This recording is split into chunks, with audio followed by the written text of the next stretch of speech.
అయ్యప్ప స్వాములు కూడా డీజీపీ భవన్ దగ్గరికి వచ్చి కూడా డీజీపీ ఆఫీస్ దగ్గరికి వచ్చి కూడా ధర్నా చేయడం చూస్తున్నాను. అసలు ఇంత వైఖరి ఎందుకు రావాల్సి వచ్చింది? ఇది అంటే అయ్యప్ప స్వామి మాల వేసుకున్న ప్రతి ఒక్క మాల కూడా నమ్మకంగా లేకుండా పోతుంది. ప్రతి ఒక్కరు కూడా దీనిపై కూడా చాలా మంది కూడా వైఖరి చేస్తున్నారు. ఆఖరికి పోలీసులు కూడా దీనిపై వ్యతిరేకం చూపించడం కూడా చాలా చర్చనీయాంశంగా మరి దానిపై మనం మాట్లాడదాం. మన దగ్గర ఇప్పుడు అయ్యప్ప స్వామి ఉన్నారు.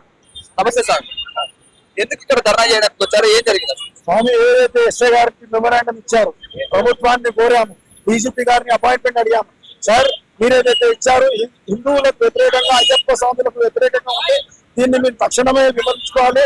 దాంతో పాటు అయ్యప్ప స్వాములని కావాల్సిన సౌకర్యాలు కల్పించాలని మేము మర్యాదపూర్వకంగా కలవానికి వచ్చాము. కానీ ఇక్కడ వచ్చినప్పుడు పరిస్థితి చూస్తే ఏదో దొంగలు వచ్చినప్పుడు ధర్మాన్ని పాటిస్తూ ధర్మాన్ని రక్షించడం కోసం, అది కాకుండా అయ్యప్ప మాల దీక్షని ఎంతో నియమ నిష్టాలతో చేస్తున్నప్పుడు వీడికి వచ్చినప్పుడు వాళ్ళు ఏ రకంగా వివరించారో సమాజం మొత్తం చూసింది.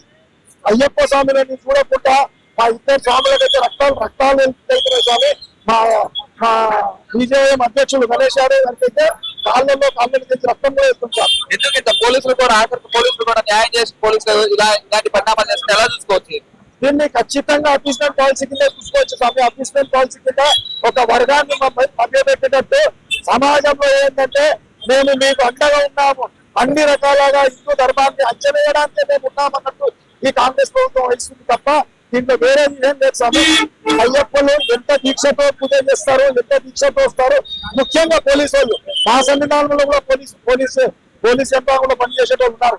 ఎంత నిష్ఠగా మామూలు టైంకి 9 గంటలకు వెళ్తే వాళ్ళు స్వామి నేను పూజ చేసుకొని వెళ్తాను, నాకు సమయం చూసుకొని వేరే స్వామిని డ్యూటీ నేను చేసుకొని కనీసం దీక్ష టైంకి వచ్చి నేను దీక్ష చేసుకుంటాను అని చెప్పినా కానీ వాళ్ళకి దీక్షకు పంపించట్లేదు స్వామి. స్వామి ఎట్లా చేసుకోవచ్చు? మరి ప్రభుత్వం ఇప్పుడు ముస్లింస్ కే పనిచేస్తుందని చెప్పి కూడా మీరు అందరూ అంటున్నారు. తర్వాత కొన్ని రోజుల తర్వాత కూడా ముస్లింసే ఉంటారా, లేకపోతే హిందువులు ఉండే అవకాశం ఏముందా? ఇట్లా చేస్తే సనాతన ధర్మం ఎవరికి వచ్చేది కాదు స్వామి, ఎవరికి బలవంచేది కాదు. ఖచ్చితంగా వాళ్ళు ఎంత ఫోర్స్ తోటి వస్తే అంత ఫోర్స్ తోటే మేము దానికి జవాబిస్తాము. హైందవ సనాతన ధర్మాన్ని అంచవేయడానికి మొఘలు వచ్చారు, ఆంగ్లేయులు వచ్చారు, అప్పుడు దక్కలేదు, ఇప్పుడు దక్కాల్సిన పరిస్థితి లేదు సార్. ఖచ్చితంగా ప్రభుత్వము దీన్ని ఎంతకు తీసుకోకపోతే, రెండోది స్వాములకు సౌకర్యాలు కల్పించకపోతే దీన్ని ఇంకా వ్యతిరేకంగా చేస్తాము. ఇంకా దీన్ని చాలా పెద్ద ఎత్తున మేము ధర్నా చేస్తామని ప్రభుత్వాన్ని హెచ్చరిస్తున్నాం సార్. నమస్తే అన్న. నమస్తే. అసలు ఎందుకు ఇక్కడ ధర్నా చేయడానికి వచ్చారు? ఎందుకు అయ్యప్ప స్వాములందరూ కూడా హిందువులందరూ కూడా కించపరిచే విధంగా కూడా రూల్స్ ఉన్నాయని చెప్పి కూడా పోలీసులు కూడా ఇక్కడ ధర్నా చేయడం చూస్తున్నాను. ఎందుకు చేయాల్సి వచ్చింది అంట? అయ్యప్ప స్వామి అంటే ఎంతో పవిత్రంగా హిందువులు ఆచరించే మాల ధరించిన స్వామి. అసలు అయ్యప్ప అంటే పోలీసులకు, రాష్ట్ర ప్రభుత్వానికి ఏం తెలుసు? ఆయన దేవుడైనా ఇస్తారు. కానీ ఒక కొడుకు అయ్యా అమ్మ మాట ఏంటి, ఎలా వ్యవహరించాలనేది యావత్ హిందూ సమాజానికి, ప్రపంచానికి చూపించిన దేవుడు అయ్యప్ప స్వామి. ఒక రాజ్యాన్ని ఎలా కాపాడాలా, ఎలా బతకాలా అని చెప్పి చూపించిన వ్యక్తి. అలాంటి గొప్ప దేవుడు దక్షిణాది రాష్ట్రాలలో కొలువుడినడం మా అదృష్టం. ఆ అయ్యప్పని మాల ధరించి 41 రోజులు కఠినంగా దీక్ష చేసి పూజలు చేస్తాం. తురుకోల పండుగ రంజాన్ కి పోలీసులు దగ్గర ఉండి ఇస్తారు దావత్తు. ఖజూర్లు ఎగవాడు ఖజూర్లు తినిపిస్తారు, టోపీలు పెట్టుకుంటారు. అప్పుడు రూల్స్ అండ్ రెగ్యులేషన్ ఏం రావు. కానీ హిందువులు అతి పవిత్రంగా పూజించి ఆచరించి అయ్యప్ప మాల వేసుకుంటే మాత్రం ఎక్కడ లేని రూల్స్ అండ్ రెగ్యులేషన్ వస్తుంది. ఎన్నడూ లేని విధంగా ఈసారి మీరు ఎన్నోట్లు చేయాలంటే మీకు ఓడిపై ఇప్పుడే ఎందుకు ఇట్లా చేయాల్సి వచ్చింది? ఎందుకు ఇలా వ్యవహరిస్తున్నారు? ఇప్పుడు రానున్నది పంచాయతీ ఎలక్షన్లు, municipal election. MIM Congress. Revanth Reddy ఏమన్నారు? కాంగ్రెస్ అంటే తుర్కోలు అంటే కాంగ్రెస్. వాళ్ళ ఓట్లు కొల్లగొట్టడానికి వాళ్ళకి ఏంటంటే మీ ముస్లిం పండుగని మేము యథేచ్ఛగా ఫుల్ ఫ్రీడమ్ ఇస్తాం. కానీ అయ్యప్ప మాల వేసుకున్న హిందువులు సాక్షాత్ పోలీసులకే మేము రిస్ట్రిక్షన్ చేస్తున్నాం. మేము మీ పార్టీ మీకోసం అని చెప్పి ఒక చూపించి అలా ఓట్లు తట్టుకోవడానికి ఒక కుట్ర. దాంట్లో భాగమే అయ్యప్ప మాల వేసుకోవద్దు అని చెప్పి ఒక రిస్ట్రిక్షన్. పోలీసులు ఇలా చేస్తున్నారు, సామాన్య వ్యక్తులకు ఇంకెలా ఉండొచ్చు అనుకోవచ్చు. ఇప్పుడు రానున్న కొన్న పోలీసులు ఏం చేస్తారు తెలుసా? అయ్యప్ప మాల ధరించాలంటే స్థానికంగా ఉన్న పోలీస్ స్టేషన్ లో పోయి మీరు లెటర్లు అప్లికేషన్ ఇచ్చుకోవాలా. అప్పుడు మేము యాక్సెప్ట్ చేస్తేనే మీకు అయ్యప్ప మాల వేసుకునేటట్టు చేస్తామని చెప్పి చేస్తారు. ఇప్పుడు మీరు చూడండి, తుర్కోల జెండా పండుగలు ఉంటాయి, పీర్ల పండుగలు, మళ్ళా జగనేకి రాత్రులు, మళ్ళా కొత్తగా మిలాన్లు చూపించి చేస్తారు. రాత్రంతా పుంగిలు, స్పీకర్లు పెడతారు, నువ్వు అడగలేదు. కానీ అయ్యప్ప మాల వేసుకొని పడి పూజ చేస్తే మాత్రం అలా నాపి నానా రకంగా ఇబ్బంది పెడతారు. అప్పుడు లేని దుర్బలకు లేని రెస్ట్రిక్షన్స్ కేవలం అయ్యప్ప మాల వేసుకొని అయ్యప్ప పూజలు చేస్తే మాత్రమే వస్తుంది. ఎందుకు హిందువులపై ఇంత వివక్ష చూపిస్తున్నారు? ఈ కాంగ్రెస్ ప్రభుత్వం అంటే హిందువులకు వ్యతిరేకమా? అది పుట్టిందే హిందువులను నాశనం చేయడానికి. రాహుల్ గాంధీ అసోంటోడే, ఆడ నుంచి కింది దాకా అందరూ అసోంటోడు.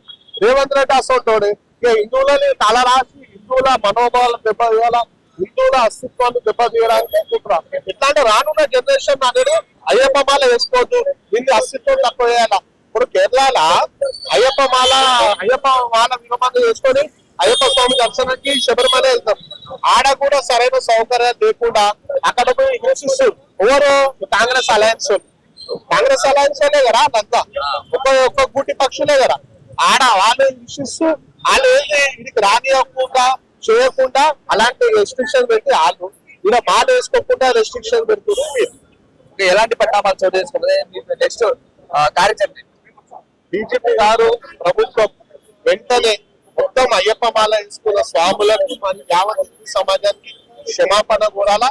మరియు ఆ డీసీపీ గారు ఎవరైతే మెమో ఇచ్చిందో అతన్ని కూడా మెమో ఇచ్చి అతనిపై యాక్షన్ తీసుకోవాలని కోరుతున్నారు.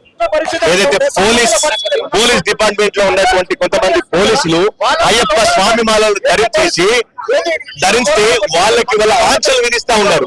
ఏం ఆంక్షలు అంటే ఇవాళ మీరు మాలలు వేసుకోవద్దు, మీరు గడ్డాలు పెంచొద్దు, మీరు ఇవాళ యూనిఫామ్ మీద ఉండాలి, షూ వేసుకోవాలని చెప్పేసి ఆంక్షలు విధిస్తా ఉన్నారు. ఇది సరైనటువంటి విధానం కాదు అని చెప్పేసి రాష్ట్ర డీజీపీ గారిని రిక్వెస్ట్ చేస్తా ఉన్నాం. అయ్యా, ఇది మన కల్చర్ మీద మీరు యుద్ధం చేయకండి, మన సంస్కృతి మీద యుద్ధం చేయకండి. మీరు యుద్ధం చేయాల్సింది వల్ల ఏదైతే ఈ దేశ వినాశనాన్ని కోరుకుంటున్నారో, ఇవాళ మన సంస్కృతి మీద మన కల్చర్ ని పాడు చేయాలని కోరుకుంటున్నారో వాళ్ళ మీద యుద్ధం ప్రకటించండి. కానీ అయ్యప్ప స్వాముల మీద ఏంది స్వామి ఇది సరైనటువంటి విధానం కాదు అని చెప్పి కాంగ్రెస్ పార్టీ కావాలని చెప్పి వాళ్ళ కాంగ్రెస్ పార్టీ కేవలం కొంతమంది ఓట్ల రాజకీయం అంటే ముస్లిం సంతుష్టీకరణ ఓట్ల కోసం మాత్రమే ఇవాళ కేవలం ముస్లిం జనాభాను మెప్పించడం కోసం, ఎంఐఎం పార్టీ అసదుద్దీన్ ఓవైసీని మెప్పించడం కోసం ఇవాళ ఆరాటపడుతున్నది ఇవాళ కాంగ్రెస్ పార్టీ. ఈ రేవంత్ రెడ్డి కూడా కేవలం ఎంఐఎం చేతిలో స్టీరింగ్ పెట్టుకుని ఇవాళ నడుపుతా ఉన్నది కాంగ్రెస్ పార్టీ. ఇది సరైనటువంటి విధానం కాదు. ముస్లిం ఒక్కలే రాష్ట్రంలో ఓట్లేసినట్టు గెలిపినే యావత్ ఇవాళ అయ్యప్ప మాలలో ఉన్నటువంటి ప్రతి వ్యక్తి కూడా అనేక మంది ఇవాళ ఈ ఓటు రాజకీయంలో ఓట్లలో పాల్గొని మీ అందరికి ఓట్లేస్తే మీరు గెలిచి వాళ్ళ సీట్లని కింద మరి అది మర్చిపోతున్నాడు వాళ్ళ రేవంత్ రెడ్డి. నేను పెద్ద హిందూ అని చెప్పుకుంటాడు. ఎట్లా హిందూ అవుతావయ్యా? పోలీసు ఇవాళ ఒక పోలీస్కి ఇవాళ అన్యాయం జరిగితే సామాన్యమైనటువంటి జనాలకు ఇంకా ఏం రక్షణ ఉంటుందో ఒకసారి ఆలోచన చేసుకోండి. దాంతో పాటు పాఠశాలలో గాని కళాశాలలో గాని ఎక్కడ కూడా ఆంక్షలు లేకుండా ఇవాళ స్వేచ్ఛగా అయ్యప్ప స్వామి ఉండే విధంగా ఇవాళ ఇప్పుడు ఎందుకు వస్తున్నట్టు ఇవాళ హిందువుల పట్ల ఇవాళ హిందువులందరూ కూడా యూనిట్ అవుతా ఉన్నారు. ఇవాళ హిందువుల పట్ల ఇవాళ ఒక గొప్ప ఆలోచన మొదలైంది ఇవాళ హిందువుల్లో. ఇవాళ అంతా హిందూ జాతంతో ఏకమవుతున్నది. ఇవాళ హిందూ వ్యతిరేక పార్టీ అయినటువంటి కాంగ్రెస్ పార్టీ గాని ఇవాళ ఎంఐఎం పార్టీలకు బుద్ధి చెప్పాలని చెప్పేసి హిందూ జనాలు ఏకమవుతున్న పక్షంలో ఇవాళ అయ్యప్ప స్వామి మాలలు కూడా ఎక్కువైతా ఉన్నాయి. ఇవాళ సనాతన ధర్మాన్ని కాపాడుకోవాలన్నటువంటి ఆలోచన ప్రతి ఒక్కరిలో మొదలైంది. ఇవాళ అది తుంచడం కోసం ఇవాళ కుట్రమని ఇవాళ కాంగ్రెస్ పార్టీ ప్రయత్నం చేస్తా ఉన్నది. షేర్ చేయండి, లైక్ చేయండి, సబ్స్క్రైబ్ చేయండి. మరిన్ని వీడియోల కోసం బెల్ సింబల్ పై క్లిక్ చేయండి.